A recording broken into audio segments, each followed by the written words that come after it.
That was our last argument after Patricia was served the papers but before we went to court. We both pretended playing roles for each other. I pretended that I still wanted to talk things over, though the coffin lid on our marriage had slammed shut the moment the private investigator showed me the photo of her kissing Bradley Jacobson. By the 5th minute of the first video recording, our marriage was already buried and I was shoveling dirt on its grave. As for Patricia, I don't know exactly what she was pretending. Maybe she thought her ongoing infidelity was still a topic worth discussing. Maybe she believed we could somehow come to a reasonable agreement to stay married while she kept sleeping with Bradley on the side. My wife, Patricia Wilson, née Anderson, is a lawyer. Bradley is actually one of her assistants, and finding ways to be reasonable in completely unreasonable situations is what she does for a living. At home, I suppose she does it on a voluntary basis. The phrase, "Matt, be reasonable," was a constant refrain throughout most of our 25-year marriage. But after I served her the papers, she added a new phrase to her repertoire, fragile male ego. As in, "Matt, this isn't about me or who I am or am not sleeping with. It's about your fragile male ego." God, how I hate that phrase. And, of course, we didn't delve too deeply into that last discussion before she decided to drop it. "Matt, if you could see beyond your fragile male ego, you'd understand that this isn't a threat to you at all." She gave me her most reassuring, most reasonable smile. "I don't love him, and in a few months we'll both move on. You and I can still ride off into the sunset together." I have to give Patricia credit, she's very bold. As she said this, she was absent-mindedly running her fingers along the stem of her favorite glass of unoaked Australian Chardonnay sitting next to a manila folder on our kitchen table. In the folder, of course, was my divorce filing along with several of the most incriminating photos the private investigator managed to take. In other words, the Titanic has hit the iceberg, the orchestra is playing Nearer, My God, to Thee, and the women and children are being led to the lifeboats. Meanwhile, Patricia is saying that if I'm reasonable, if I can just get past my fragile male ego, we might still make it to port. The thing is, Patricia thinks we're still negotiating, but I'm no longer interested in resolving anything. I want the conversation to end. "Patricia, let's pause for a second," I said, cutting her off mid-sentence. "You keep talking about my fragile male ego, saying that if I can get past it, we'll be fine. What exactly do you mean by fragile male ego?" She frowned for a moment, a little offended at being interrupted. "Well, it's very simple, Matt. You're afraid of competition. You're afraid that somehow you won't measure up." She smiled at me again, gently, with a touch of condescension. "But darling, you don't need to worry. You're my guy. My man. And what about Bradley, then?" She blushed. "Bradley, well, Bradley is just a toy. Like a workout machine. I'm not planning to replace you or stop loving you. You have nothing to worry about." I gave her a slightly frowning, slightly bewildered look, the kind husbands use when they want their wives to feel superior, usually so we can get away with something. "So, just to be clear, you think I'm worried that you're going to stop loving me or replace me with a younger model?" She nodded, her gentle smile widening. "And you think that makes me a little vulnerable? That I need reassurance?" "Exactly. And, darling, you have nothing to worry about." I spoke slowly, as if I were trying to piece it all together. "And somehow this vulnerability is tied to the fact that I'm a man." She patted my arm. Gently. Condescendingly. "Oh dear, it's not just you. All men have fragile egos." Her smile broadened. "Part of what we, as wives, do is support our men, keep your confidence up." I wanted to yell at her, to ask how, in God's name, sleeping with a 25-year-old was supposed to support me, but I knew that would only make her dig her heels in. I wasn't surprised Patricia bought into all that pop psychology nonsense about women being stronger than men. We'd been dancing around that crap for years. But I was tired, we were almost at the end, and I was done dancing. "You know, Patricia, you've been using that phrase for a long time," I said, staring her down. "I've been letting it slide. One thing I've learned after 25 years with you is to pick my battles. But if there's anything I want to leave you with today, it's the understanding of how completely ridiculous this whole argument is." She started to object, but I continued. "The reason people focus on the fragile male ego is because it seems abnormal. It's like in those videos, how many times have you seen a guy get hit where it hurts the most?" She nodded. She was about to let me go with that for a while before pulling me back in. "Plenty. Yes. It's funny, at least, to women because men always seem so strong, and this one thing is enough to make most of them fall down and vomit." Suddenly, the big, strong, scary man curls up into a ball, gasping for air. "You get what I mean?" "Yes, but watching a woman in the same situation isn't funny, is it?" She nodded. "But why not? If one person doubling over in pain is funny, why not the other?" "Because that's violence." A man hitting a woman, that's violence. And a woman hitting a man isn't? I shook my head. Never mind, we're getting off topic. The point is that watching a woman writhing in pain isn't funny because we're taught to see women as fragile and weak, so the idea of making a woman cry isn't strange or particularly humorous. I don't understand where you're going with this. I took a deep breath.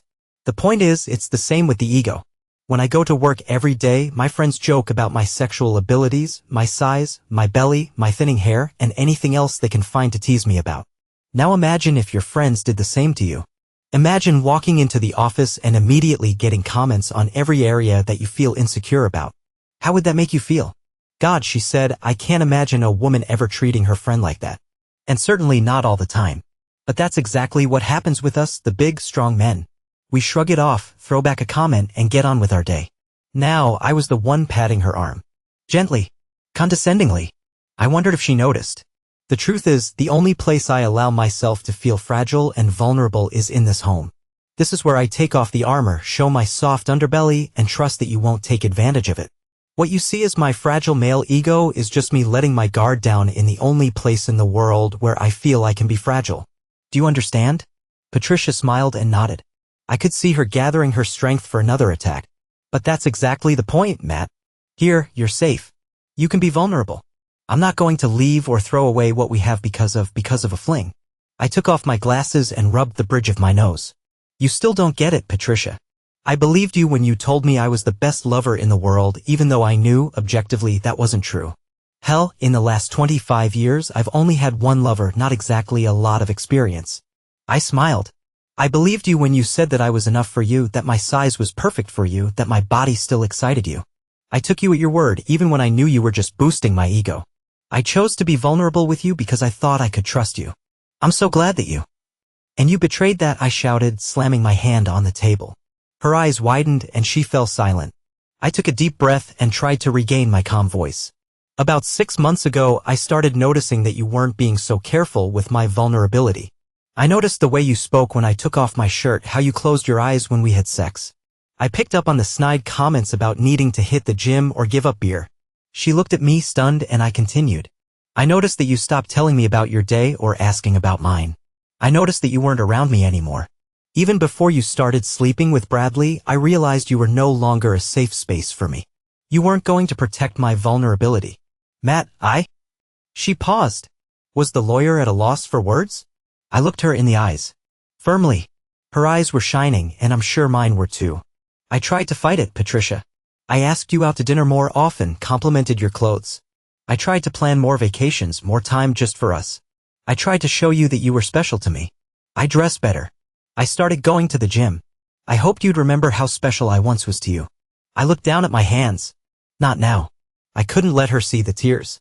I couldn't be vulnerable anymore. Enough. It didn't work. You found reasons to cancel dinners, reasons why we couldn't go on vacation. When I complimented your clothes, I could see you worrying whether I noticed you were dressing for him. And when I sent flowers to your office, I never got a response. I looked up at her. Later, when you started picking fights just to avoid having sex with me, I knew I had failed. You forgot that I was special and you were already on your way to no longer being special to me. I never picked fights to avoid sex. I groaned. Seriously? That's her takeaway? Patricia, can you just be honest? At least with yourself, if not with me. You've been pushing me away for 6 months. She glanced up at me for a second, then dropped her gaze back to her hands. Charming hands. I shrugged. Anyway, yes, back then my ego was fragile. I spent a lot of time in the office with the door closed, mourning our relationship.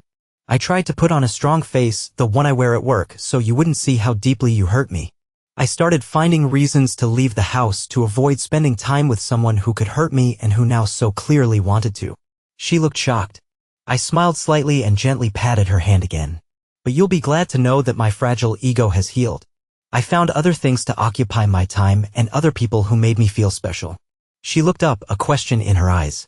I smirked. No, I didn't cheat on you, but I did notice that some of the women at the gym didn't seem all that turned off by my body these days. Anyway, by the time I had proof and was talking to a lawyer, you wouldn't have even known that my fragile male ego had ever been hurt. Are we done? I thought we were. After all, I had said what I needed to, and I thought maybe she had finally heard me.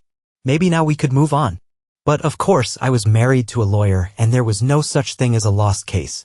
But Matt, there was never any need for this, she yelled. Yes, I admit I've been distracted lately, but I never stopped loving you. In my world, you were always number one. I'm sorry I didn't see how fragile you were, how much I hurt you. Patricia kept talking, kept weaving beautiful pictures with her words, but I wasn't listening. That word again. Fragile. She still didn't get it, and I realized she probably never would. I wasn't trying to be nice anymore. Patricia, stop, I snapped. I think she could hear the anger in my voice, though I tried to hide it. I took a long, slow breath. Exhaled. You still don't get it, do you? You still think this is all about my fragility, my fragile male ego, right? Honey, there's nothing shameful about it. All men. All people, Patricia. We all have fragile egos. And we trust those we care about to protect them. Well, yes, of course, but men are especially fragile. I mean, I'm going to let you in on a little secret. I leaned in toward her as if I were about to confide something. I tried my hardest to keep the sarcasm at bay, but she wasn't making it easy. Patricia, I've spent most of the last 25 years trying to figure out how to be honest with you without hurting your ego. When you'd ask me if that lipstick suited you or if that dress made you look fat, I had to find an answer that wouldn't hurt your feelings, but also wouldn't let you leave the house looking like a crazed clown or an overstuffed sausage. Patricia blushed, her eyes widening. She wasn't used to this kind of honesty. Suddenly, I realized I found it funny. Patricia, when I say things like, honey, I'm not sure that lipstick goes with that blouse, or wow, could you change? I'm not comfortable with our neighbors drooling over your chest all night, I was giving you an out. I pretended I wasn't sure of my words or that my fragile male ego was at risk.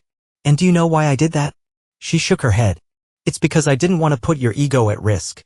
That's nonsense. Patricia fumed. I can remember several times when you were pretty clear about something not looking good. I smirked. Oh, I admit I messed up from time to time, I said. I think we both remember what happened when I commented on your eyeshadow looking like that of an adulteress. Or when I said, yes, that dress does make your butt look big. Those big, hurt eyes? The cold, thanks for your honesty, and a week or two of freezing temperatures in the bedroom. I quickly realized that honesty is definitely overrated when it comes to giving my wife my opinion. So, you've been lying to me for 25 years? Patricia looked like she was ready to explode. It was time to wrap this up. Let's just say I gave you a selective and carefully edited version of the truth. I told you that you were the most beautiful woman in the world, that your trips to the gym took a decade off your age, that even Venus de Milo couldn't compare to your backside. I gave you extravagant compliments, just like the ones you gave me, to show you how I see you and, in the process, to boost your fragile ego. My ego isn't fragile. Patricia, you have a fat ass.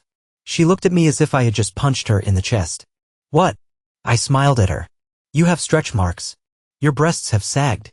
Your hair roots are graying and your teeth are yellowing. Those expensive creams you buy don't hide the wrinkles on your face or your double chin. Darling, it's time to think about aging gracefully because fighting it isn't working anymore. She gasped, her eyes widened. A few blows and they all hit the mark. Lord Jesus, Matt? Patricia, remember the feeling you're experiencing right now. Think about it. Now imagine I told you I was sleeping with some pretty young thing at the office. Someone 10 or 20 years younger than you with a firm butt and full breasts. She's trying all her tricks on me because our relationship is still new and she's just getting started with her game. Imagine I come home to you after being with her a couple of times a week. How's your ego doing? Feeling a bit fragile? Patricia looked a little pale. Yes, she murmured. That's what you never understood, Patricia. I'm not blind. You're not the most beautiful woman in the world. Hell, I could probably walk out the front door and find half a dozen women in our neighborhood who are objectively more attractive than you. I looked at her again, but her head was still bowed. I could see the tears on her cheeks. You're not the most beautiful, not the smartest, and not the funniest. But to me, you were all of those things. You were the most beautiful, the funniest, the best. When I saw all your flaws, I also saw the life we lived together. Your breasts sagged because you used them to feed our children. You have a big backside because you carried them in your body. You have laugh lines because we laughed together. I looked at the road map of your body and saw the miles we traveled together. I cherished every one of those miles and the marks they left. She looked up and it was like the final scene of a boxing movie, the one that happens just before the knockout. She sobbed. And now? What do you see now? Lord, I thought, she's practically asking for it. It would be so easy. Part of me, hell, most of me, wanted to deliver that knockout blow, the one that would leave her so broken that she'd spend the next few years bouncing from bed to bed, trying to prove she's still got it. And there she was, chin up, just waiting for it to drop. But that's the thing. It's not about delivering the knockout blow anymore. In truth, it's not even about Patricia. She looked in the mirror, saw time passing, and decided she could find the fountain of youth in the body of a younger man. And then, when she got caught, she tried to stand tall, throwing out challenges and clever words. I think we both know now that she's weak, small, and will be left alone. As for me, I had already cried my tears in the car, behind the door of my office in a park a mile from my house. I spent months hiding my pain from my wife while I fought and then mourned the death of my marriage. Now, I had to plan the rest of my life. The first step was to ask myself what I wanted to see in the mirror every morning. A guy who took a cheap shot. A guy who won some pointless competition with a weak woman who wrecked her own life. A bully? No. I wanted to see what I saw now, a merciful man. A good man. An honest man. I took another deep breath and placed my hand over Patricia's once more. What do I see now? Now, I see a woman with whom I spent some of the best years of my life. I see someone I trusted with my vulnerability until I couldn't trust her anymore. I squeezed her hand. I see someone I will truly miss. She stood up, forcing a smile. It was crooked, and it didn't help hide the tears. It doesn't have to be this way, she said. We can find our way back. No, we can't, I sighed. You're right about one thing, Patricia. I'm not fragile, but my trust was. I'll never be able to take off my armor again. I'll never be able to let you in. Maybe we could live together, sleep in the same bed, go on vacations, make some memories. But the truth is, I'll always be watching you, wondering if you're judging my body, wondering if you're comparing me in bed to someone else, wondering if you're staying because you love me or just out of habit. That's not true. I'm not going to live like that, Patricia. I think I've got another 30 or 40 years ahead of me, and I don't want to spend them with someone I don't trust, pretending to feel safe and secure when I don't. I don't deserve that. And honestly, if you really love me, you wouldn't ask me to go through that. For all her legal skills, Patricia is pretty transparent, at least to me. I could see in her eyes that she was trying on counter-arguments, testing them, seeing which ones might work. And then I saw the moment she realized it was truly over.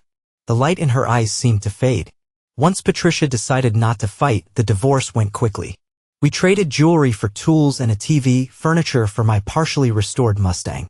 In the end, we sold the house, split everything evenly, and saved a lot of money on lawyers. The thing about divorce is that even when it's over, it's not really the end. I still see Patricia often at our kids' birthdays, anniversaries, Christmases. Sometimes she brings a date, and I usually have a woman by my side. For the past year or so, it's been the same woman, and from the look in Patricia's eyes, I can tell she knows what that means. I try not to gloat, but sometimes my ego, well, it can be a little fragile.